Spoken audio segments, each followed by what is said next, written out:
Vocês acharam que eu ia colocar carecas de propósito no meu Insta sem falar? Claro que não, nos talcos futeboleiros. Hoje vamos falar dos carecas mais impressionantes do Euro 2000, com o careca mais famoso do Brasil.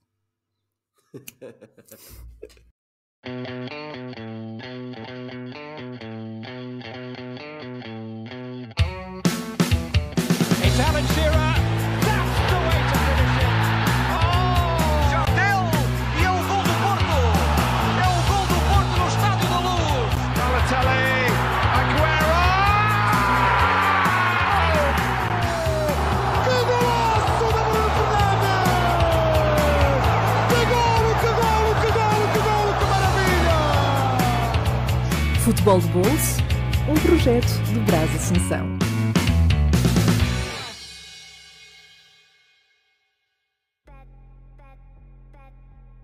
Fala, Márcio. Fala, abraço, tudo bem? Tudo ótimo, é sempre um prazer falar contigo. E claro, se a gente vai falar aqui dos carecas, eu tinha que falar contigo, como é óbvio, né? Eu sou um bom representante. Cara, primeiro, obrigado pelo convite. Realmente, também para mim é sempre um prazer falar contigo, muito legal. A gente, inclusive, acabou tendo um primeiro papo, né, assim, de gravação na Euro, né? Na Euro de 21. E, porra, muito legal, tô feliz demais, obrigado aí pelo convite. Vamos falar dos carecas. Eu tava meio achando estranho você com essa idolatria aí no Instagram, mas eu falei, pô, realmente todos os posts foram ótimas homenagens, então eu achei justo. Aí quando você me convidou, eu falei, pô, é um tema que eu tô à vontade pra falar, né? Futebol e calvície, isso aí é comigo, pô.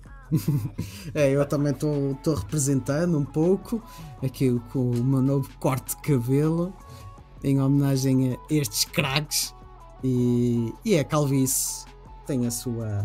Eu não sou calvo ainda, apesar de que há algumas entraditas que eu já não estava à espera, mas a idade traz disso. Mas além da calvície, por assim dizer, estes craques jogavam muito à bola, e como estávamos a falar aqui antes da gravação, este Euro 2000 para mim foi o melhor Euro de sempre, pelo menos até o momento, e trouxe aquilo que de melhor havia na Europa. Vamos já começar. Eu começo logo a perguntar-te o que é que tu te lembras desta competição. Cara, eu lembro bastante da final. Tô até aqui com uma camisa da Itália para remoer essa dolorida derrota. Porque a Itália, ela naquela Euro, ela foi como sempre Itália, né? Ela foi se classificando, foi indo e faz um bom jogo na final. Eu lembro bem da final, e é castigada com um gol no finalzinho e depois com o gol na prorrogação, né? Mas ali, assim, uma época de ouro da França, né? Um time muito talentoso, muito craque, e que vinha já de duas conquistas, né? Então, uma neste caso, que foi a Copa do Mundo em 98, que curiosamente defrontaram a Itália nos quartos de final. Já tinham esse duelo anteriormente, e depois na final foi o confronto destas duas potências. E o engraçado é que ninguém queria que fosse uma final entre italianos e franceses. Lembro-me na altura que Portugal chegou às meias finais, mas o futebol mais vistoso, mais bonito, eram os holandeses, que estavam a receber a competição juntamente com a Bélgica, e os portugueses. Era o futebol mais vistoso da altura, então toda a gente queria Portugal e Holanda na final, e acabou. Foi o oposto, foi a França e a Itália com mérito, e era já o começo daquela seleção que ganhou o Mundial de 2006, já com Cannavaro, Nesta. O Buffon não jogou este Euro porque estava lesionado, foi o Toldo, o goleiro da Inter, que também era um monstro na baliza. Aquele segundo gol, uma bola bem defensável. Impossível. Eu não sei como é que vocês chamam aí em Portugal, aqui é frango, né? Aqui também.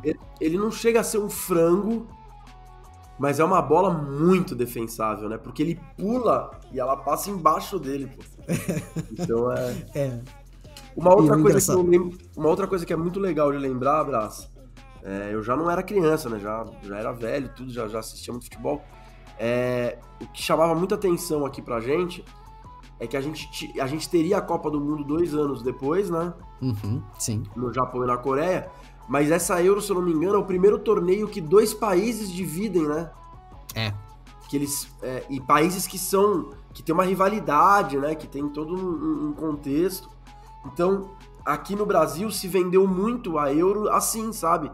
Com essa chamada, nossa, uma Euro com 2 sedes e tudo mais, e um papo assim. Então eu me lembro disso, assim. E a gente aqui no Brasil, o Brasil é um país continental, né? Com dimensões continentais. Sim. Pô, a Bélgica e a Holanda cabem em 2 estados aqui. Então, tranquilamente. Você pensa assim, nossa, sede em 2 países. Pô, a Copa do Mundo do Brasil foi sediada num país só e as viagens foram 10 vezes mais longas, né? Sim. É verdade. E Holanda, tanto a Holanda como a Bélgica são países muito pequenos, muito pequenos. Portanto, em termos de deslocações não havia esse problema. As seleções podiam deslocar-se tanto de um país como para outro sem qualquer tipo de problema, em questões de horas atravessas a fronteira de um e do outro. E eu lembro que este Euro 2000 a gente estava a candidatar-se para o Euro 2004, receber o Euro 2004, conseguimos essa proeza e no culminar de uma geração de ouro. A gente estava aqui a falar que, ao contrário daquilo que se calhar vocês brasileiros possam pensar, o Euro 2006 que a gente ganhou, claro que a gente ganhou e ficamos muito contentes com isso, foi a nossa primeira conquista, mas lembrar aquela geração 2000 é muito gratificante e ao mesmo tempo é muito penoso, porque era uma geração que podia ter levantado um troféu. E então fica aquela agridoce na boca, sabes? Figo, Rui Costa, Vítor Bahia, enfim, era a nata do futebol português e jogava um dos melhores clubes europeus na altura, com o Figo como porta-estandarte. Então fica uma sensação muito esquisita, nostalgia, mas um pouco de frustração porque a gente podia ter chegado à final e ter ganho. É a primeira coisa que me lembro quando era criança, era ver com expectativa, e começamos com um chave de ouro, né? Aquela reviravolta contra a Inglaterra. Até hoje a gente fala, se não foi o melhor jogo da seleção, foi um dos melhores jogos da seleção portuguesa. Não sei se tu tens alguma memória desse jogo em concreto. Cara, eu não lembro muito bem. Aqui no Brasil, a Euro, ela ia sendo transmitida. A fase de grupos tem os jogos, e aí a partir das finais que eles vão mostrando mais, né?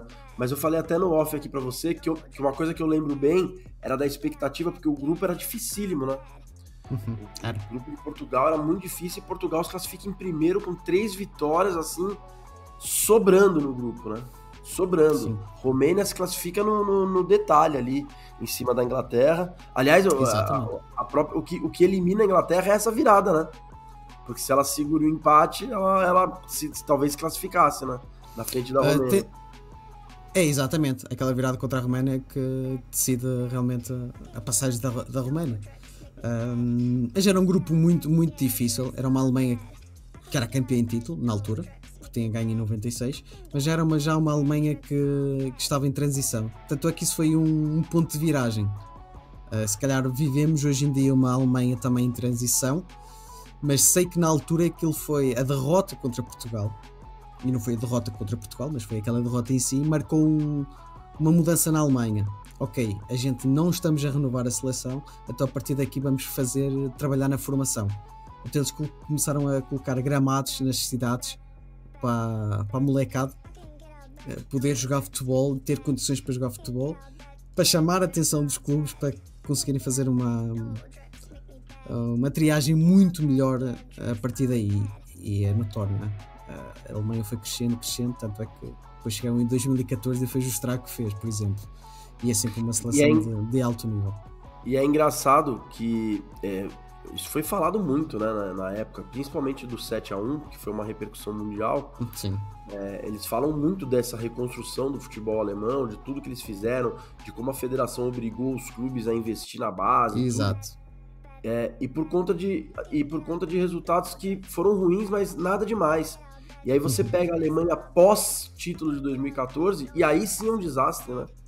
São 2 eliminações em fase de grupo de Copa do Mundo, são campanhas pífias em Euro, e a geração não é ruim, né? A geração Não, é boa, bem tem pelo bons contrário. jogadores. Bem pelo contrário, são bons ativos e para quem está mais atento às seleções sub-21, sub-19, a Alemanha está sempre ali, taco a taco, está sempre lá. Pode até não ganhar nenhuma competição, mas está lá sempre com boas seleções.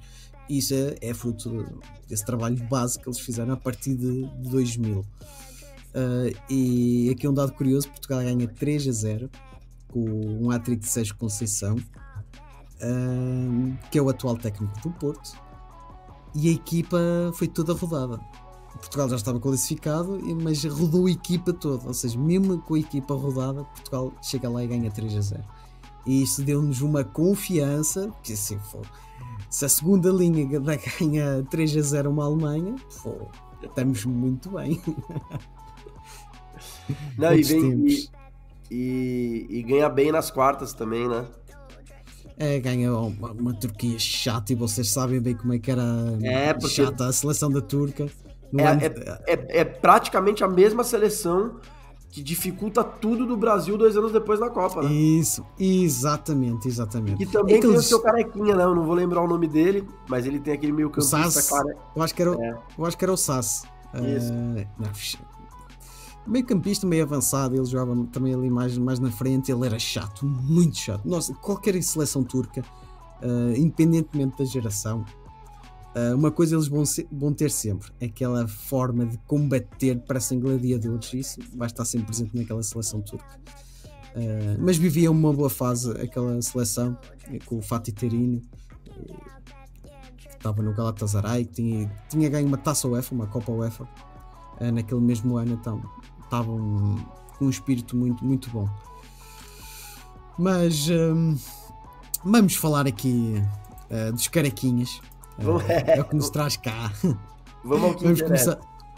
Vamos começar pelo, se calhar, a figura mais excêntrica destes carecas, o Beckham. O Beckham sempre inventava cortes de cabelo malucos, e ele sempre teve cabelos compridos, loiros e tal. Neste ano ele decide: vamos cortar tudo, aqui não há cabelo para ninguém. E eu lembro que na altura isso impactou-nos, tipo, como assim? Vai cortar o cabelo e agora ficou careca? A gente aqui no Brasil brincava que ele tentou ficar feio, né? E falhou miseravelmente, né? O homem não consegue ficar feio de jeito nenhum, seja careca, seja até com o moicano no Mundial 2002, o gajo faz tendência. É incrível. Cara, esses dias, a gente tá gravando aqui, hoje é dia 25 de julho, há 3, 4 dias atrás o Messi estreou no Inter Miami. Isso. E o Beckham tava à beira do gramado ali, né, que ele é dirigente do time. Pô, o cara tá lindo ainda, pô. Tá sei lá com quantos anos, inteiraço. Não dá. Deus deu muita coisa pro Beckham, viu, cara? Dá raiva. Verdade. Mas tu achas, eu vou fazer estes episódios do Euro 2000 e recordando o Beckham, que era uma figura bem presente, e ele ficou em terceiro lugar entre 2000 a 2003. Eu sei que ele ficou em terceiro lugar como melhor jogador do mundo num desses anos. Achas que é um jogador que foi muito underrated ou não? É porque assim, a gente fala do Beckham, é quase o extra-campo do que propriamente como jogador. Qual é a tua opinião? Cara, eu acho assim, de verdade. Eu acho que o Beckham não é um gênio, como algumas pessoas pintam, mas ele não é um grosso que só sabia bater falta. Entendeu? Exato. O Beckham é um jogador muito interessante, ele obviamente tinha essa, como grande característica dele, a batida na bola, e aí não só na bola parada, né, na bola em jogo, aquelas viradas de jogo dele, as fatiadas que a gente chama aqui do Brasil, né, Exato. os lançamentos dele, mas ele não era um cara que, assim, como é que eu posso dizer? Ele não é um cara que também você vai jogar no lixo. Não, ele tinha outras boas... Valências. O Beckham cumpria muito bem as funções táticas dadas a ele, né? Ele é um cara que se doava muito pro time. Eu acho que ele tem, até pela nacionalidade dele, os ingleses, eles são brigadores, né? Então o Beckham é um cara que brigava por todas as bolas, disputava o jogo. E assim, é lógico que às vezes a gente, quando fala de grandes jogadores e tudo, a gente fala muito do que salta aos olhos, né? O drible, as jogadas mais fáceis do negócio. O Beckham é um cara que, se ele tá sozinho lá na ponta direita com a bola no pé e um marcador, ele, de repente, se ele não tivesse o espaço, a grande jogada dele não sairia. O passe, o cruzamento, ele não ia tirar um baita drible da cartola, entendeu? Pra fazer isso. Só que ele era um cara também que, em outras condições, ele era um baita desafogo, né? Aquele primeiro Real Madrid dos Galácticos, o Beckham é fundamental. Ele não jogava na ala, mas ele ficava muito aberto na direita, tinha o Roberto Carlos pelo lado esquerdo e ele era o desafogo do lado direito, né? Então, exatamente. Assim, é um craque de bola, assim. É lógico que na geração dele tem muita gente na frente. Essa Euro mesmo, a gente consegue colocar, sei lá, 10 jogadores mais decisivos que o Beckham.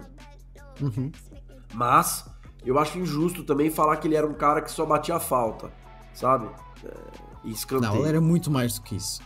E claro, aquela passagem do Real Madrid, a gente tem essa sensação, porque era uma constelação de estrelas tão grande que ele ficava um pouco abaixo, não é? Estamos a falar de Ronaldo, Zidane, Figo, o próprio Figo jogava praticamente na mesma posição do que ele, ficava um pouco aquém.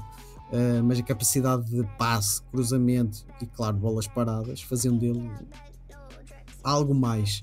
E não é à toa que ele também chegou ali e foi capitão durante muito tempo. E é um jogador que já na altura dele já não havia muitos, e hoje em dia então é que não existe. Que era aquele extremo, ou ponta como vocês falam, que não tem drible. Está ali para cruzar, vai à linha e cruza. E é um jogador que hoje em dia não vejo assim. Se não tem drible, se não tem velocidade, não serve, vai para o meio. E ele não era um jogador rápido, não era dotado tecnicamente, porque ele não tem aquela ginga, aquele drible, mas em questão de passe era fundamental. E por isso eu me lembro que em 2002, quando o Brasil passa pela Inglaterra, em um jogo difícil, né, na Copa de 2002, sim. Ali a gente já começa a ver um Beckham um pouco diferente, né? E eu acho hoje, olhando assim, que faltou alguém, um técnico, alguém no futebol, puxar o Beckham para segundo volante. Eu acho que o Beckham com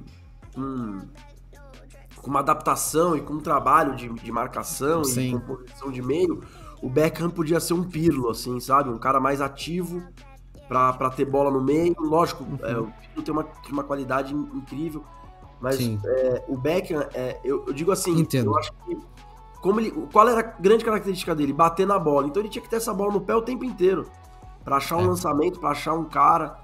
Eu acho que era um cracaço de bola, assim, e faltou isso. Acho que o Beckham, naquela Copa, ele já tá mais no meião ali. Ele já joga mais centralizado, ele já participa mais do jogo. E é isso, faltou alguém colocar o Beckham ali de segundo volante, talvez num 3-5-2, né? Ser um cara no meio e perto, pra chegar perto do gol, pra bater no gol, pra botar alguém na cara do gol, pra fazer o lançamento. Verdade. Se bem que no algum momento do Real Madrid ele já joga mais no meio, em virtude disso, e é como tu falas, já aproveitando mais as capacidades de passe dele, para lá está, a bola no pé. Mas sim, acho que faltou alguém para fazer esse trabalho melhor do que ele fez a dada altura. Vamos passar para o próximo careca. Aqui o homem do golo que decidiu, David Trezeguet. É um nome que me diz muito, porque nessa altura eu falo sempre que o clube que me fez gostar de futebol, por incrível que pareça, não foi o Barcelona, nem Real Madrid, nem sequer o Porto, foi a Juventus. Não foi por causa do Trezeguet, mas o Trezeguet fez parte da minha equipa que eu sempre gostei, que foi a Juventus. E era um avançado, era um ponta de lança, como a gente fala aqui, que ele tinha golo. Ele não era vistoso, não era dotado tecnicamente, mas se a bola caía naquela zona dele, era fatal. Não sei que recordações é que tens dele, do David Trezeguet, além do golo da final. O que é que ele que memórias é que ele te traz? Cara, eu sou apaixonado pela Juventus na Itália, sempre fui, desde menino. Ótimo. Então também acompanhei bastante o Trezeguet.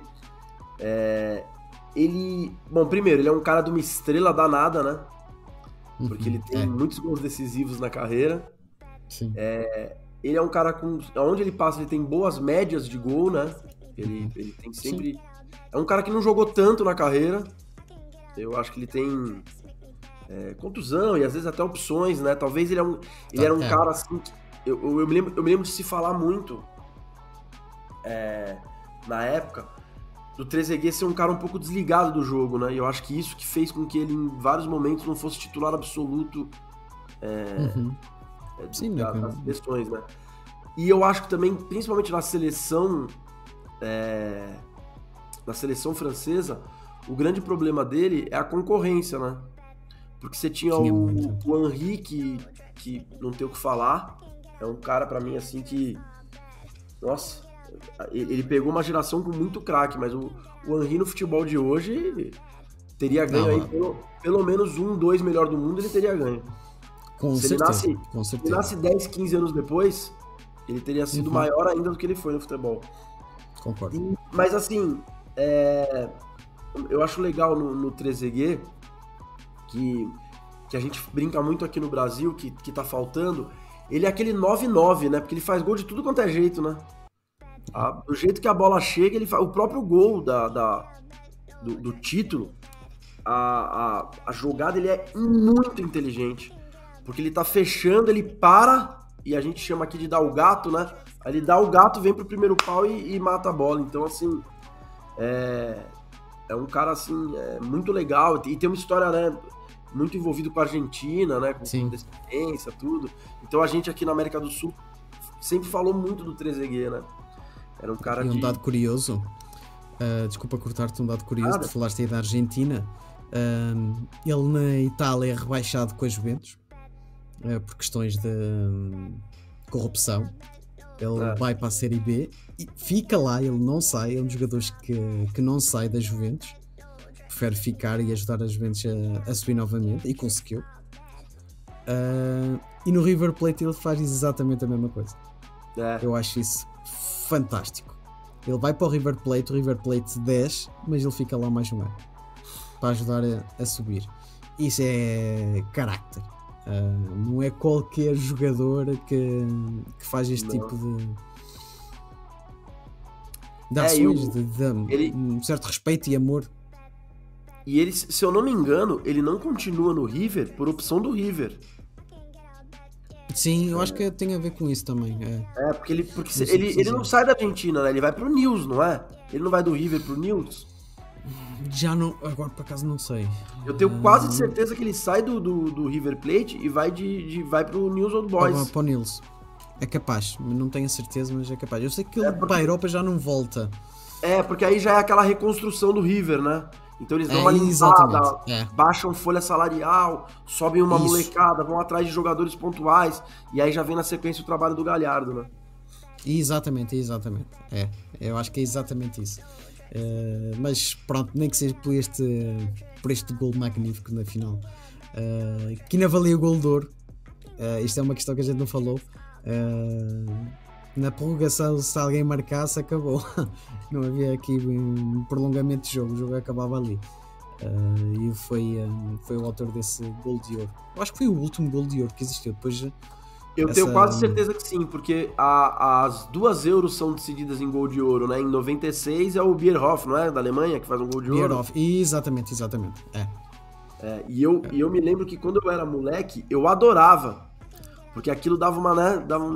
Mas aí o Brasil na Olimpíada toma um gol de ouro, me lembro também em 96, em Atlanta. E aí eu falei, porra, esse gol de ouro aí tem nada a ver, pô. E traz um pouco aquele futebol de rua que a gente brincava, tipo, quem marcar ganha. É um pouco por aí, traz muito disso. Mas pronto, para quem ganha é uma satisfação, agora para quem perde é muito, muito difícil de engolir as derrotas assim. É que eu acho também que tem uma coisa ali de um momento de virada do futebol, Braço, porque assim, eu acho que a FIFA, a intenção do gol de ouro era voltar a ter competição e até disputa, né, vontade nas prorrogações, porque a gente vinha de prorrogações assim históricas. Chatas, né? Porque você pensa assim, cara, os caras estão jogando 90 minutos, um jogo tenso, aí você dá mais 30 minutos, pô, a galera, tipo, pô, será que eu me arrisco aqui? Isso né? Entendo. Só que eu acho que nessa transição aí do final dos anos 90 para os anos 2000, o jogo começa a ficar extremamente físico. Então o gol de ouro, ele acaba sendo uma injustiça, né? Porque dá a sensação que tu podias chegar lá e por algum, sei lá, um penalti, uma bola parada, acabou. Fica aquela sensação de injustiça. Eles até tentam corrigir esse problema com o gol de prata. Ou seja, se marcasses na primeira parte ainda tinhas tempo de recuperar, mas se não fizesses a igualdade, o jogo acabava naquela primeira parte da prorrogação. Mas depois isso também durou pouco tempo, foi 1 ano ou 2, e eles decidiram acabar com isso também. Saudoso gol de ouro, saudoso gol de prata. Agora, é verdade. Depois, eu vou falar aqui de dois personagens que parecem irmãos gêmeos, que são dois gigantes. Um é avançado, o outro é defesa central, o zagueiro, que era o Jan Koller da República Checa, ou Chequia, e o Jaap Stam da Holanda. Para mim são dois monstros. Eu lembro perfeitamente, tanto um como o outro. Um tem 2 metros e o outro é 1,90 e uns centímetros, vá. Claro, com carreiras um pouco distintas. O Jaap Stam era um zagueiro de eleição, de topo no futebol europeu e mundial. Já o Jan Koller não fez assim tanto sucesso quanto isso, apesar de ter passado pelo Borussia e ter sido campeão, e fez parte da geração de ouro da República Checa. Lembras-te destes dois? Cara, eu confesso que o Koller, eu fui olhar no teu Instagram pra lembrar o nome dele, porque eu lembrava dele. Porque, assim, a gente fala, né, mas a República Tcheca sempre tem uma tradição de futebol técnico, né? Sim. Bons jogadores, tudo. E ele mesmo, grandalhão, ele é também. Ele é um cara técnico. A hora que ele pegava a bola, ninguém tirava dele, tudo. Só que era muito engraçado, porque, assim, já naquela época, e até hoje no futebol é assim, você quando tem um cara muito grande, chama atenção. Só que ele não era só grande, ele era grande e forte, né? Ele era uma fortaleza, assim. No jogo com a França, se eu não me engano, tem umas disputas dele com o Thuram, com o Vieira, que eles estão... E você vê os caras assim, você vê aqueles choques assim, você fala, cara, que é isso? Era literalmente uma luta, os caras muito fortes disputando a bola ali. Então ele chamava muita atenção, e assim, o que mais chamava atenção nele é isso, né? Que a bola caía no pé dele, e você esperava um grandalhão, não. O cara dominava a bola, batia bem na bola, tinha um chute forte, né? Sim, eu lembro um bom remate. Para quem se lembra e acompanhava o futebol alemão na altura, ele era jogador do Borussia Dortmund e fazia dupla de ataque. Eles foram campeões em 2002, salvo erro. Ele fazia dupla de ataque com o Amoroso, o brasileiro. É verdade, cara. É verdade. O Amoroso até fala dele num programa recentemente. Você falou agora, eu me lembrei, é verdade. É verdade. Tem que ver isso. Gostava de saber as histórias que o Amoroso conta, porque foi uma dupla que marcou aqui aquela geração. O Amoroso com o Ian Cola, porque era assim, era aquele grandão que segurava a bola e colocava para o Amoroso finalizar. Era mais ou menos isso. Bem por aí. Já o Jaap Stam, o currículo fala por si. Lazio, campeão pela Lazio, campeão pelo Manchester United, e eu recentemente li uma entrevista dele, nem foi dele, foi de alguém do Manchester United, a contar que quando ele assinou pelo Manchester, ele foi de pouco papo com o Ferguson. Ele assinou, chegou lá para assinar, cara sisuda, mau como ele tem. O Ferguson achou aquilo muito impactante, a frieza do Jaap Stam. Ele então, para descontrair e tal, quis mostrar a sala dos troféus do Manchester. Não, isto aqui é um clube grande, olha aqui o nosso palmarés, olha, eu não quero saber nada dessa merda. Eu estou aqui para assinar contratos. O Ferguson ficou assim, caraca. Assinaram um contrato e quando acabou de assinar o nome dele, ele disse: Mister, não se preocupe. Se o Roy Keane não fizer o trabalho dele, eu faço. A bola para mim não passa. E então aquilo impactou e ele, vamos ganhar muitos troféus aqui. E ganharam. Então o Jaap Stam é aquela personagem que eu não, além de parecer ser mau, era muito frio. Realmente ele vincava aquela personalidade dele de ser um zagueiro forte, rude. Ele era isso dentro e fora de campo. Achei isso bem engraçado. E muitas histórias dele também na época de Milan, né? Que tinham muitos brasileiros. Sim, é verdade. Ele é o brasileiro expansivo, né? Alegre. Sim. Dizem que muitos brasileiros não se dão bem na Europa por isso, né? Eles chegam, dependendo do mercado que eles chegam, eles não se adaptam, porque... E o Stam era esse cara, né? A gente tinha um Milan ali repleto de brasileiro, repleto de alegria, e ele não tava ali pra nada disso.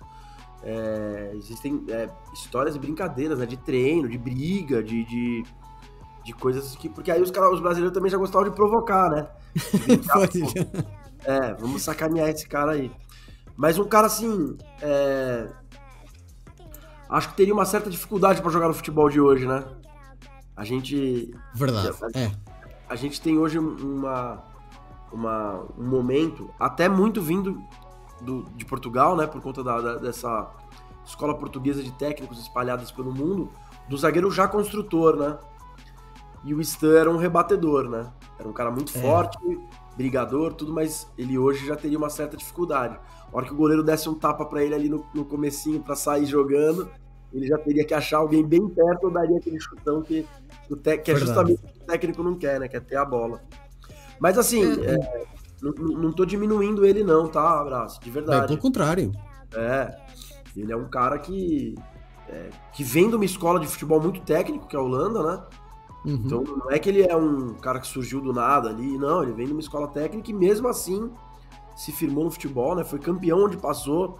Eu acho que isso é uma coisa que eu gosto muito de salientar quando a gente fala de jogadores que já pararam, né? A gente tem, infelizmente, grandes jogadores que têm pouquíssimos títulos na carreira, né? E o Stam não. O Stam é um cara muito... A gente chama aqui no Brasil que sempre teve embarca boa, né? Sempre se deu bem. Verdade. Eu fiz também por isso. E tu falaste aí do Milan, que estava a me esquecer. Lembro dele no Manchester United e na Lazio. Mas a última passagem, e aquilo que me lembra mais, é aquele Milan, e tu falaste, e eu estava a me esquecer que ele jogou no Milan, e foi campeão europeu pelo Milan, em 2003. Ele estava lá naquela seleção, com o Serginho... E vice em 2005. Exatamente. Que é o da virada do Liverpool, né? O do Liverpool foi em 2000 Não, exatamente, em 2005 é que foi a virada do Liverpool, exatamente. Portanto, 2 finais e ele estava lá. Eu só não tenho a certeza se eu acho que em 2003 o Cafu já lá estava. Eu sei que o Serginho e o Rocco Júnior estavam naquele elenco. Sim. O Kaká Cafu, também. É o Kaká que tinha depois do Mundial, foi para o Milan, na verdade. Nostalgia, fogo. Isto até faz mal a gente falar disto, que esse tempo não volta. Já passando para o próximo, aqui os portugueses. Vou ficar aqui nos dois portugueses, os carequinhas. Um mais conhecido que outro, se calhar não tanto, mas para nós portugueses um é mais conhecido que outro. O Costinha e o Vidigal ocupavam as mesmas posições, era um volante, médio defensivo, como a gente gosta de chamar, um trinco.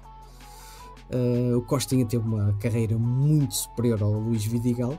O Vidigal tinha sido campeão naquele ano, em 2002, pelo Sporting, o que é raro o Sporting ganhar títulos aqui em Portugal. Tinha ganho o título naquele ano e foi uma surpresa a convocação dele, porque ele não fez nenhum jogo por Portugal antes do Euro 2000. Ele foi uma surpresa. E já o Costinha também teve uma carreira peculiar. Antes de jogar na Liga Portuguesa, ele já estava na seleção.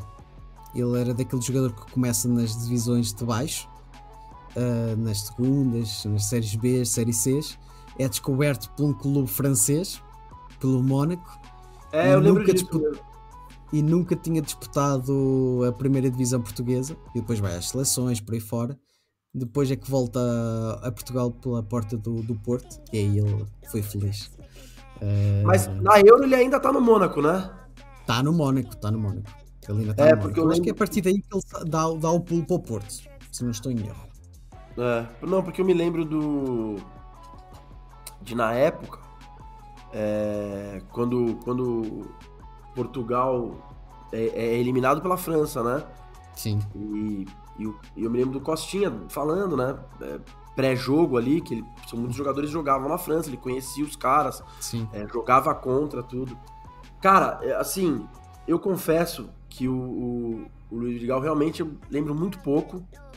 Não era, naquela época, a gente não tinha o acesso que tem hoje, né? Ao futebol europeu. Uhum. Então o que chamava atenção eram os grandes jogadores. E o Costinha era um craque, né? O Costinha era um craque de bola. Assim. Eu gostava muito de ver jogar. Sim, achava... Era um pêndulo. E tinha um volante aqui no Brasil, no Cruzeiro, que chamava Ricardinho. Uhum. Meio contemporâneo deles, assim. E eles têm uma certa semelhança, sabe? Física. É o que vai ao Mundial? Não. Não, ele vai pro Mundial de Clubes. Quando o Cruzeiro perde do Borussia. Ok. Ele tá naquele Cruzeiro. Uhum. Mas eles têm uma semelhança física e no jeito de jogar, assim, sabe? É um cara... eles são mais esbeltos, né? Mais magros, não era aqueles volantes fortes. Truncados, sim. Nossa, rapidinho, pega a bola levinho, toma o drible, quando o cara vai ver, ele já tá do lado de novo pra roubar a bola. Então, assim, mesmo. O Costinha é um cara que a gente tem bastante memória. Uma coisa que, pros malucos que gostam de futebol aqui no Brasil, que era muito referência, era videogame, né? Uhum. Você conhecer os jogadores. Claro. E eu me lembro que quando eu montava a minha seleção europeia, eu botava o Costinha ali do lado do Seedorf pra correr mesmo, pra ter o cara pra correr o campo todo. Engraçado. O Costinha, ao contrário do Vidigal, o Vidigal a única coisa que fez foi, salvo seja, né? Foi campeão pelo Sporting e depois dá o pulo para o Nápoles e depois teve uma carreira mediana. Já o Costinha não, o Costinha foi campeão europeu, ganhou Taça UEFA, foi campeão português várias vezes, teve na final do Euro 2004, que perdemos contra a Grécia. Vamos falar de coisas boas. Então era um volante com classe, não é à toa que ele tem a alcunha de ministro. Isso já era uma alcunha que davam no Mónaco e foi resgatada aqui em Portugal e era sempre conhecido como o ministro. Aliás, nas redes sociais eu acho que ele é assim que está lá, o ministro Costinha, acho que é assim qualquer coisa. Mas pronto, era uma elegância. Eu acho que tu falaste exatamente aquilo que característica a principal do Costinha, a elegância. Não era um jogador forte, tinha bom controle de bola, bom passe. Bom, excelente passe. E era capacidade de reação e posicionamento no campo. Eu acho que isso era a característica principal. E tinha muito gol de cabeça. Muito gol de cabeça. Ele marca aqui neste Euro. E ao longo da carreira, ele tem muito gol de cabeça. Muitos gols no geral, né, para um volante. Sim, verdade. E não é um jogador muito alto. Chegava muito bem, né? Exatamente. Vamos pular aqui para um jogador italiano. Foi o único caraquinha que eu encontrei, o Di Biagio. Eu tenho pouca memória dele, sei que jogou no Inter, não tenho grande memória dele tanto na seleção italiana. Lembro-me dele, mas não foi um jogador que me contagiou assim por aí além. Além de foi um jogador que falhou penaltis. Foi a informação que eu saquei na altura, e resgatei aqui, eu estudei um pouco sobre o Di Biagio. E não há muito assim que falar, não sei se tens alguma coisa relevante, o que te lembras dele. Assim, a Itália é repleta de jogadores assim, né? A seleção italiana, ela tem muitos títulos, tem muitas finais, e você sempre tem jogadores assim, né? Que é um cara normal, joga ali a bola dele, briga muito, e como todo jogador italiano, a disciplina tática dos caras, né? Verdade. Impressionante o que esses caras, desde sempre, assim, tem isso como é que eu posso dizer, assim, parece que já sai no DNA, né? É engraçado que tu falas nisso, porque realmente é mesmo isso, pensando a frio, quase todos, não tens nenhum, salvo algumas exceções, não tens nenhum jogador do meio campo italiano que seja fora de série. Mas uma coisa eles têm, é aquela consistência tática. Parece que já nascem com eles, é verdade. E eles, assim, a seleção italiana, você pode ver que os craques italianos, principalmente nessa época, Del Piero, Totti, são os gênios, né, os meias ali, articuladores, meia atacantes, esses caras, na seleção, eles são idolatrados nos clubes. Então você tem o Totti na Roma, o Del Piero na Juventus, o Roberto Baggio em todos os times que ele passou. Mas são caras que na seleção eles são sempre inconstantes, sempre contestados, a imprensa sempre bate muito forte nos caras. Verdade. E você tem um Di Biagio que fica ali fazendo o dele, arrozinho com feijão, tranquilinho, e vai longe, né? Boa expressão, feijão com arroz. O futebol italiano é muito maluco, cara. E acho que a gente pode pular aqui para... Vou só falar aqui num craque, depois vou falar no combo francês. Já falamos do 3AG, mas vou falar num combo geral dos franceses. O Guardiola, ele foi perdendo cabelo ao longo das épocas, mas o Guardiola fazia parte de uma geração espanhola muito frustrada. Era sempre candidata a algo, mas nunca passava da fase de grupos ou dos quartos de final. E era aquela seleção que na altura era conhecida como a La Fúria, porque tinha muita vontade, mas era só isso.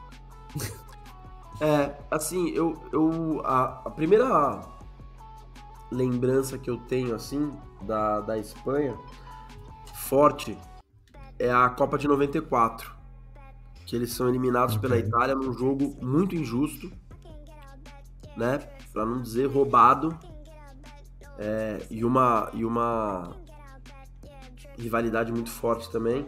Mas eu acho que você definiu bem, cara. É uma geração frustrada, né? Tem excelentes jogadores e que não dava em nada, né?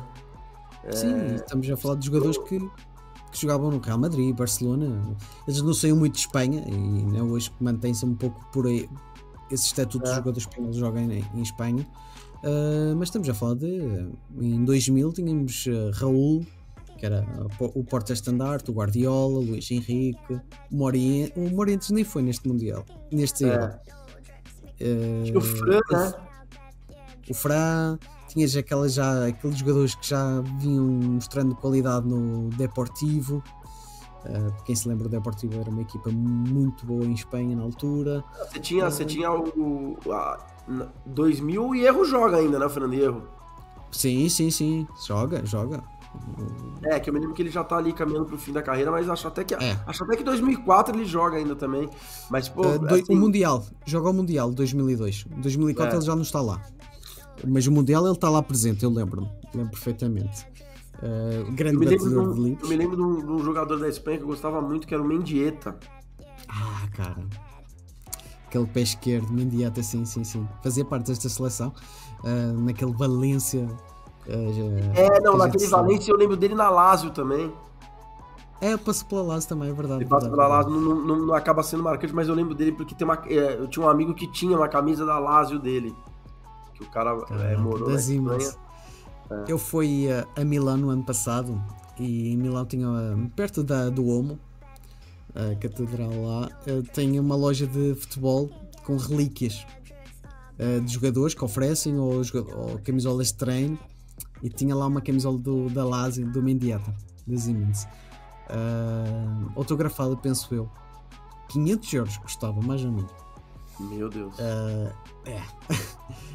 São camisolas assim bem específicas e bem caras. Não é para o meu bolso, com certeza. Mas eu lembro desse que era de Mendieta. Aqui no Brasil o mercado está muito aquecido também de camisas e tudo, né? É incompreensível. Mas tu falaste aí no nome que realmente relembra-me para estes tempos, o Mendieta. E assim, voltando a falar do Guardiola, que é o nosso carequinho da vez, né? Que o Mendieta era muito cabeludo pra gente ficar falando dele aqui. De facto. Eu acho que o técnico Guardiola, ele é tão grande que ele infla um pouco o jogador Guardiola. Verdade. O Guardiola era um jogador comum, bom jogador, não é ruim, bom jogador. Não, sim. Mas e tava naquele Barcelona do Rijkaard, do Dream né? Team, sim. Então, do Rijkaard não, do Cruyff. Do Cruyff, desculpa. Então, mas assim, não acho que era um cracá. É bom jogador, mas não acho que era um deus da defesa ali, não. Bom jogador. Seguro, um zagueiro seguro. A sensação que eu tenho olhando para trás é que na altura ele era quase um deus. Era um dos melhores jogadores do mundo e tal. Mas não ganham assim tanta coisa.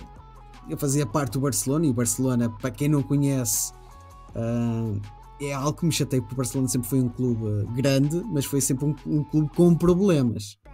Sempre. Ao contrário daquilo que a gente vê a partir do Guardiola treinador, que só ganhava títulos com aquele futebol de espetáculo. O Barcelona não é isso. Ele fazia parte daquele Dream Team, era um jogador com qualidade de passe extraordinária, se calhar melhor do que aquela que a gente falou do Pirlo, por exemplo. Mas pronto, eu acho que se endeusava um pouco o Guardiola na altura do que realmente ele era. Era um bom jogador, mas também não era aquilo tudo que pintava. Peço desculpa se estiver a falar coisa errada, mas é uma visão que eu tenho de olhar também um pouco para trás. Não, assim, ele tá longe de ser um jogador ruim, longe. Sim, não é essa discussão. Ele não é um jogador ruim, mas ele não é um cara assim. Eu acho, se a gente fizer, talvez ele entre em seleções do Barcelona, mas se a gente fizer seleções, pega o auge do Guardiola ali, talvez seja exatamente nessa época aí, no final dos anos 90, começo dos anos 2000. De novo, a gente faz, foi meio que eu falei do Beckham, a gente faz uma lista aí, talvez a gente ache 10 zagueiros melhores que o Guardiola no mundo, tranquilamente. Sim, concordo contigo. E então vamos para a seleção vitoriosa. Eu coloquei aqui 2 carequinhos, vamos deixar o melhor para o fim. O louco Barthez, que era mesmo louco. E é engraçado que a primeira memória que eu tenho do Barthez, ou a memória que me ficou mais na cabeça, é que ele era um goleiro que gostava de dar muitos frangos no Manchester United. Lembro perfeitamente disso. Mas ele tem toda uma trajetória, era um guarda-redes no auge. Era um bom goleiro, e é aquilo que eu chamo de goleiro de engate. E o que é que isto quer dizer? É aquele goleiro que, quando tu apanhas inspirado, não adianta. Podes ir lá tanta vez que ele vai defender todas. Mas não é assim um grande goleiro da história mundial. ele é um goleiro de extremos, né? Ele Isso. tem partidas antológicas e partidas terríveis. Eu lembro muito do Barthez por isso, assim. Ele é um cara que, por exemplo, contra o Brasil sempre foi muito bem, sempre fechou o gol. E a gente via partidas dele, principalmente no Manchester mesmo, assim, que você fala, porra. Baixinho, né? Sim, não é muito alto, não, é verdade, seja dita. Não é à toa que o Manchester, depois de quer o substituir, vai buscar um goleiro alto. Também não dá certo, que é o americano Tim Howard. Na altura o Tim Howard vai para o Manchester United e era um gigante na baliza, mas não se adapta no Manchester. Mas exatamente por causa de combater essa lacuna que o Barthez tinha. Ele era baixinho, então eles queriam ter alguém mais imponente. No entanto, é icónico. Tu não consegues dissociar aquela França do Barthez, nem que seja só os beijinhos que eles iam lá dar na carequinha dele. Isto eu tenho Blanc, né? gravado na minha cabeça. Principalmente o Blanc, né? É. O Laurent Blanc vai lá sempre dar um beijinho na testa. É icónico isso, é icónico. Qualquer defesa que ele vai lá, um beijinho na testa. Muito saudosismo isto. E o outro careca também fez parte da Juventus e era algo que eu tentava me espelhar muito, que eu gostava muito dele como zagueiro, porque ele também jogava na ala direita, mas principalmente como na zaga, eu gostava muito do Lilian Thuram. E um dado curioso é que não neste europeu, mas no Mundial, os únicos golos que ele tem na carreira foi naquela meia final contra a Croácia, sem saber como. Inacreditável, é aquela estrelinha, tu sentes. Eu acho que a partir dali, tipo, se a gente não é campeão agora, meus amigos, eu marquei 2 gols, se a gente não é campeão, não vai ser nunca. Cara, e eu digo assim, não é nem que ele é um excelente zagueiro, não é isso que eu tô falando, mas não é nem que foi um jogo, foram minutos, acho que são 9 ou 10 minutos de diferença de um gol pro outro. É verdade. Faz 2 gols assim, ó. E ele na altura estava a jogar como lateral, na faixa lateral, não era zagueiro na altura, mas eu acho incrível, era um jogador certinho.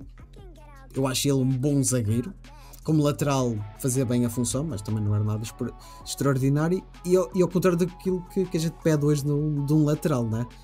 Que saiba cruzar, que seja rápido, bom de finta. Na altura era um defesa direito, pronto, era um zagueiro na ala direita. Era isso que ele fazia. Fechava bem aquele corredor e fazia bem a sua função. E marca aqueles 2 golos na Croácia, naquele jogo mítico. Não sei o que é que mais memórias tens dele na altura. Cara, acho assim, da Juventus. Acho o Thuram um muito bom zagueiro e um lateral, assim, fraco. Acho que ele na lateral, ele era um zagueiro na lateral, na verdade. E é muito maluco pensar que no jogo que ele faz os 2 gols, ele tá de lateral avançando, né? Sim. É muito maluco. Mas olha, vocês não podem falar. Mas ele é um cara muito marcante. Acho legal falar, já naquela época, pelos posicionamentos dele fora de campo, né? Bom detalhe. O Thuram é um cara que, hoje em dia, ele ainda, né, como ex-jogador, e se eu não me engano, ele é comentarista, né? Se eu não me engano, sim, ele comenta alguns jogos. Não sei se ele faz disso realmente carreira, mas eu sei que de vez em quando ele comenta alguns jogos. E é um cara que tenha sempre um microfone para ele falar, né? Porque se posiciona muito bem. Então acho que a gente tá vivendo uma era em que os jogadores são incentivados a não falar, né, muito, a não se posicionar muito.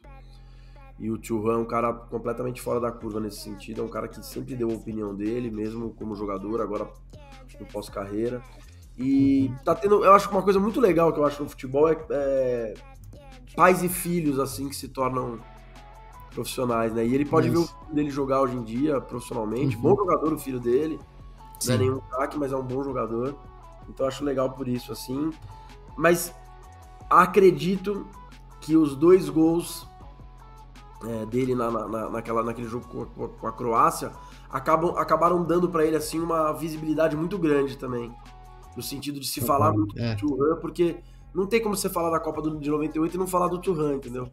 E você, quando você vira um personagem de Copa do Mundo, a tua carreira tem um clique, a tua vida tem uma diferença, né? Não tem jeito. Falaste aí em duas questões bem pertinentes, a questão do extracampo dele, que ele também tem toda uma questão contra o racismo, sempre teve essa luta contra o racismo, essas questões de desigualdade, ele sempre foi o porta-estandarte nesta questão, e principalmente em França. Foi bem importante, e é importante, e essa coisa de marcar aqueles golos, é um herói de uma Copa, vai ficar sempre para a eternidade, sempre. Não vale a pena. E acho que a gente já estamos na reta final e vamos falar se calhar do careca mais famoso, o astro maior, tanto no Mundial 98 como do Euro 2000, que é o Zidane. Eu acho que qualquer adjetivo que a gente coloca no Zidane é pouco para a qualidade que aquele cara tinha. É impressionante. Cara, não sei nem por onde começar para falar do Zidane, viu? Não sei nem por onde começar. Eu me lembro, eu não sei se é antes dessa Euro ou depois. Eu acho que é depois, né? Porque os Galácticos são depois.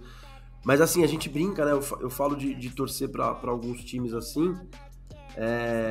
Eu gosto de verdade mesmo da Juventus. Eu acompanhava muito o futebol italiano, porque aqui no Brasil, assim, na minha opinião, nos anos 80, principalmente na segunda metade dos anos 80, o futebol italiano era o que é a Premier League hoje, né? Era o grande centro. Todos os craques jogavam lá, tudo, e isso se estendeu um pouco ainda para os anos 90. Então isso que me fez crescer a minha atenção no italiano, e esse lance de, por exemplo, o que era a moda? Era Roma, Inter, Milan e Napoli por causa do Maradona. Eu falei, não quero esse time, eu quero o que é difícil aqui. E aí fui achar a Juventus lá, fui achar a história. Eu me lembro eu já tinha a gente já tem um trauma com a França desde 86, né? Então eu me lembro que o Platini jogava na Juventus. E eu falei, pô, eu vou ver esse time aqui. E eu me lembro que assim, uma coisa rara de acontecer fora do Corinthians, mas quando o Zidane sai da Juventus pra ir pro Real Madrid, nossa, aquilo me abalou, assim. Eu falei, puta, eu não acredito que esse cara tá indo pro Real Madrid. Caraca. E assim, craque, né? Craque. Eu acho que a gente não deu o devido valor pro Zidane na época. Eu acho que, graças a Deus, hoje em dia se fala do Zidane como merecia. Acho que talvez isso seja mais aqui no Brasil e talvez seja mais por raiva, né? Eu acho que é um pouco isso, porque a sensação que eu tenho aqui em Portugal, e olha que a gente também tem muita raiva dele, mas é aquela raiva que tu dizes, é impossível, o gajo é tão espetacular que a raiva de perder passa muito momentânea e tu olhas, não, é craque, merece realmente ganhar aquilo que ganhou. Eu acho que é um pouco por aí, porque a sensação que eu tenho é para mais que quando ele vai para o Real Madrid e o Figo já está lá, a gente olha para o Zidane com outros olhos, cresce aquela admiração, ao contrário de se calhar daquilo que tu tens. Eu acho também que no Real Madrid acontece com ele um pouco do que eu falei com o Beckham, né? Ele dá 2 passos para trás no campo, né, o Zidane? Sim. E aí ele vira aquele nossa, Zidane é assim, um dos gols mais marcantes na minha cabeça do futebol mais atual é aquele gol dele na final da Champions contra o Bayer Leverkusen, que é uma bola que ela vem toda assim. Eu acho que, independente de ser craque ou não, eu acho que 90% dos jogadores teriam tomado outra decisão ali. Com e certeza. Ele chutar e acerta. É impressionante, cara. É tal. Não vale a pena tu teres técnica e teres talento, tens de ter aquela inspiração que só os grandes craques que têm naqueles momentos, não é? É como tu dizes, se calhar nós naquele lugar, sei lá, retínhamos a bola, fazíamos qual outra coisa, tentávamos o passe, se calhar, ele não chuta de primeiro. Eu acho que a maioria dos jogadores ali, os craques, os grandes jogadores, tentariam dominar aquela bola. É isso que eu acho. E ele acerta um... Tem nem o que falar. é um bola espetacular, não há outra definição. Ele massacrou muito Portugal no Euro 2000, depois em 2006 vocês foram a primeira vítima dele, pois na meia-final Portugal também foi vítima do Zidane. É algo que nos fica sempre encravado, mas a qualidade está lá. Eu lembro da Juventus, eu não me lembro muito dele, porque se calhar eu não senti essa perda que tu sentiste na altura, quando ele vai para os Galácticos, porque já me lembro da Juventus. A Juventus que eu cresci a admirar já é depois disso. Então eu tenho na cabeça e consigo dizer quase o 11 da Juventus, mas sem Zidane. Já sou da geração do substituto do Zidane, que é o Nedved, por exemplo. Nossa, craque. Muito craque. Você sabe que eu acho legal ao falar do Zidane assim,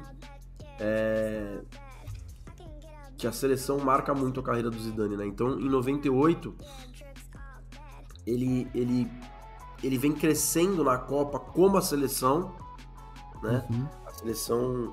A seleção francesa, ela cresce durante o Mundial, e o Zidane também, ele tem uma primeira fase meio, né, modorrenta, e aí ele vai crescendo junto com o time, e, pô, aquela explosão, 2 gols na final, nossa, sabe, aquele, meu Deus. Só que em 2006, bom, aí tem a tragédia de 2002, né, que eles são eliminados na primeira fase. Sim. Em 2006 ele vem maestro, né? Ele vem pleno. O jogo tá aqui, ó. O jogo tá aqui na mão dele. E ele, infelizmente, dá a Copa do Mundo pra Itália, né? Infelizmente pra ele, né? Porque ele perde a cabeça. Mas outro desfecho. E da forma como foi, né? A expulsão. Muita gente se lembra desse episódio, e também não há como não lembrar disso, mas acho que merecia um desfecho melhor. Acho que a carreira dele merecia um desfecho melhorzito. E é isso, Márcio. Falamos aqui dos carecões. Eu queria tocar aqui em alguns temas, mas já estamos aqui numa hora, eu acho que fica para uma próxima. Eu queria falar aqui um pouquinho do Corinthians e da seleção feminina brasileira, já que estamos em altura de Copa Feminina. Está tudo à flor da pele. Portugal é a primeira participação, então estamos aqui todos empolgados com esta participação portuguesa no Mundial Feminino, mas vocês já andam nisto faz tempo. vocês já almejam aqui o título já há muito tempo, e vocês têm uma baita seleção. Provavelmente vai ser a última Copa da Marta, né? Sim. Então tem todo um gostinho especial. Acho que a gente não tem aquela... A gente tinha uma seleção que sempre, ao longo das últimas Copas, sempre teve 3, 4 talentos, né? A gente tinha, por exemplo, a Formiga, a Cristiane, a Marta. A gente hoje não tem jogadoras do nível dessas 3. A Marta ainda tá lá, já não é mais aquela Marta, mas a gente tem um time muito mais equilibrado, a gente tem boas jogadoras em todas as posições. Eu vejo muita gente falando que acha que o Brasil para ali nas quartas. Eu não acho, não. Acho que o Brasil vem muito forte nessa Copa do Mundo. A Pia, deixaram ela terminar o ciclo de trabalho dela. Então eu acredito que a gente tem... eu sou um entusiasta, né, do futebol feminino, sempre fui. Então eu tô muito empolgado. Essa Copa tá acabando com o meu sono aqui, né? E diga-se, qualquer corintiano adora o futebol feminino, né? Sim, né? A gente vive um momento mágico, né? Nosso time aqui, o Arthur Elias, o trabalho que é feito aqui é muito forte, muito bem feito. Então acaba que funciona muito bem. Mas infelizmente, realmente é a última Copa da Marta. Eu acho que a gente vai... Acho que o Brasil tem condições para ter outras grandes jogadoras, mas pra gente ver uma Marta de novo, é difícil. Vai ser difícil, né? Rara, né? E fico feliz pela empolgação, cara. Você falando aí, Portugal tá estreando, né? E ver que o povo português está empolgado, outros lugares do mundo. Viralizou um vídeo hoje aí, né, de Filipinas, que ganhou um jogo na Copa e, pô, país de cabeça para baixo. Então, muito legal, cara. Muito bacana. Muito bacana. Eu espero bem. Eu espero que aqui o futebol feminino está a crescer aqui em Portugal, pouco a pouco está a crescer, e eu acho que com esta presença no Mundial, eu acho que vai dar uma visibilidade maior aqui em Portugal. Espero bem que daqui para a frente também cresça, porque é futebol. É futebol, isso. ponto. É Independentemente do sexo, é futebol e a gente gosta. É isso aí, exatamente. Márcio, obrigado, amigo, por esta participação. É sempre bom falar contigo. E a gente vai se falando por aí mais, nem que seja do que for, Corinthians. Tá pesada esta nova gestão. Tá complicado. A última vez que a gente se falou, eu meio que fiz uma consultoria de Vitor Pereira com você aqui, né? É a última coisa que eu falei do Vitor Pereira. Eu até tenho que gravar novamente com a Andreia, porque na altura eu falei que o Vitor Pereira ia ficar no Corinthians. Não, ele não vai sair, ele vai ficar, vai dar continuidade ao trabalho. Meu Deus, como esse episódio ficou tão datado. Assim, tem muita coisa no futebol que a gente não sabe, né? Tudo vira folclore, vira brincadeira, tudo, mas realmente a impressão que ficou pra mim é que ali na reta final o Vitor Pereira já sabia que iria pro Flamengo. Depois que a gente perde a Copa do Brasil pro próprio Flamengo. O último jogo do Corinthians era em casa, e aí no penúltimo jogo o Vitor Pereira tem uma expulsão completamente fora de cabimento, assim. E aí você vendo depois, você fala, pô, o cara não queria estar no último jogo em casa, não queria estar na última coletiva, entendeu? Foi via assessoria, um agradecimento e tudo mais. E a torcida realmente se sentiu muito traída, né? Mas eu na época eu falei, cara, na época que saiu a notícia, eu falei, ó, não é dor de corno de torcedor, nada, o Vitor Pereira não vai dar certo no Flamengo. É muita cobra criada para um cara que tem um estilo muito forte, muito agressivo. O Vitor Pereira, assim, eu vejo muita qualidade no trabalho dele, muita qualidade nele, mas ele é um cara de projeto. Ele para dar certo num clube aqui no Brasil, ele teria vindo para um time que desse para ele aí 2-3 anos de trabalho e montagem de elenco. Entendeu? Ele não é um cara para pegar um elenco pronto. E é característica de treinador. Tem treinador que você joga num elenco pronto, o cara vê o que tem. Beleza, vou me adaptar com isso daqui e vou fazer acontecer. Acho que o Bruno Lage vai passar um pouco por isso agora aqui no Botafogo. De pegar um trabalho que tá andando, entendeu? Sim. Mas o Vitor não. O Vitor é um cara que, para dar certo o trabalho dele, ou ele tem que ter o milagre de chegar num lugar e todo mundo comprar a ideia dele, o que eu acho muito difícil, ou ele montar o time dele, montar o elenco dele. Ele chega no Corinthians e fala, ó, quem tá afim, quem que eu acho que cabe na minha filosofia entendeu o que eu quero? Esse. Vocês não querem? Vai embora, traz esses jogadores, e aí ele teria êxito, assim, sabe? Mas eu não, dentro de campo e do trabalho, eu não tenho o que falar do Vitor Pereira, não, cara. Ele levou o Corinthians muito longe ano passado. O que fica é este agridoce, né? Porque parece que encaixou tão bem naquela equipa e de repente vai para o rival daquela forma, diz que quer sair do Brasil, depois vai para o Flamengo, fica triste. Reconheço que ele esteve muito mal, e como é que eu ia dizer? Acolho a vossa dor, a vossa frustração com essa saída do Vitor, porque realmente a forma como foi é chata demais, para não falar outras coisas. Mas Mais isso, uma vez, pô, Márcio. obrigado aí, viu, cara, pelo convite. Sempre que precisar, cara, eu gosto muito disso aqui, cara, da gente ficar aqui batendo papo sobre futebol, falando sobre o jogo, coisas que aconteceram, a história, eu gosto bastante. Sempre que você precisar e quiser, só me dá um toque aí, conte comigo sempre. É nóis.